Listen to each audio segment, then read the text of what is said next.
যে কৌশলে বলারদের পেটান সূর্যবংশী, তো ম্যাচেই 50 সূর্যবংশীর। এক্সে রাজস্থান রয়্যালসের পোস্ট করা 46 সেকেন্ডের একটি ভিডিওর শিরোনাম বোঝাই যায় লড়াইটা কাদের মধ্যে। 31 বছর বয়সী জফরা আর্চারকে নেটে খেলেছেন 15 বছর বয়সী বৈভব সূর্যবংশী।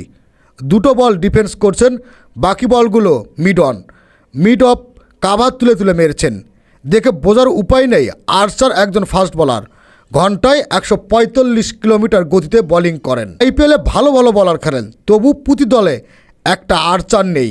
নেটে যে কিশোর আর্চারকে অত্যাচার করেন, ম্যাচে তো তাহলে অন্য বলারদের বেধরক পিটুয়া দেওয়া হবে। তাতে অবশ্য ছেলেটির এতটুকু কার্পণ্য নেই। তবে বৈভব সূর্যবংশী এই বেধরক পিটুনির একটা ধরন আছে। যেমন ধরুন, লেগ সাইডের সূর্যবংশী একটু বেশি পেটান। বলা যায় লেগ সাইডের বাউন্ডারি সীমানা পার করাটা সূর্যবংশীর জন্য ডাল ভাত। সূর্যবংশী যখন চড়াও হন, তার রানের একটা বড় অংশ আসে লং অন থেকে ও স্কয়ার লেগ অঞ্চলের আগ দিয়ে। নির্দিষ্ট জন্য তিনি এতটাই আধিপত্য বিস্তার করেন যে বলাররা তাদের পরিকল্পনাতে বদলাতে বাধ্য হন। 2025 আইপিএলে গুজরাট টাইটান্সের বিপক্ষে তার 101 রান ইনিংসটি দিয়ে উদাহরণ টানা যায়। সেদিন তার মারা 11 ছক্কার মধ্যে 8টি ছিল লং অন থেকে মিড উইকেটে। ওই জোনে তার নিয়ন্ত্রণ ছিল দেখার মতো।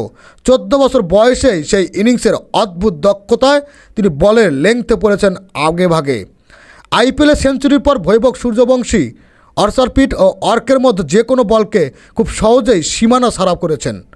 বলাররা যখন লাইন পরিবর্তন করে বাইরে থেকে তা শর্ট বল করেন, কোনো কবজির মোচড়ের আঙ্গেলে তৈরি করে লেগ সাইডে খেলছেন।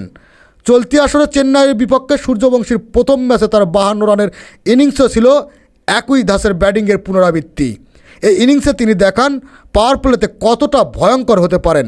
গুজরাটের বিপক্ষে সেঞ্চুরি ইনিংস যে দিয়ে তৈরি সবচেয়ে বেশি মেরেছেন, চেন্নাইয়ের বিপক্ষেও সেই একই জোন দিয়ে 4টি ছক্কা হাঁকান। একই জন টার্গেট করলে খেলায় তার ইনিংসের দুটো কাজ হচ্ছে। রান যেমন তুলছে, তেমনি শুরুতেই বলারদের লাইন লেংথ এলোমেলো করে দিচ্ছেন। এতে করে প্রতিপক্ষ যেমন চাপে পড়ছে, তেমনি তার নিজের দলের ব্যাটিং সহজ হয়ে যাচ্ছে।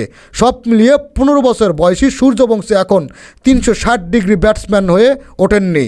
তবে আপাতত তার প্রয়োজনও নেই। মাঠের এক পাশ পিটিয়ে যত দ্রুত রান তোলা যায় এবং আইপিএলে স্ট্রাইক রেট 218.70 হয়, তাহলে এবিটি ভিলিয়ার্সের মতো 360 ডিগ্রি হতে না পারলেও কেউ অন্তত সূর্যবংশীকে কাঠগড়ায় দাঁড় করাবেন না। খেলাধুলার বিভিন্ন আপডেট নিউজ পেতে চ্যানেলটি সাবস্ক্রাইব করে সাথেই থাকবেন।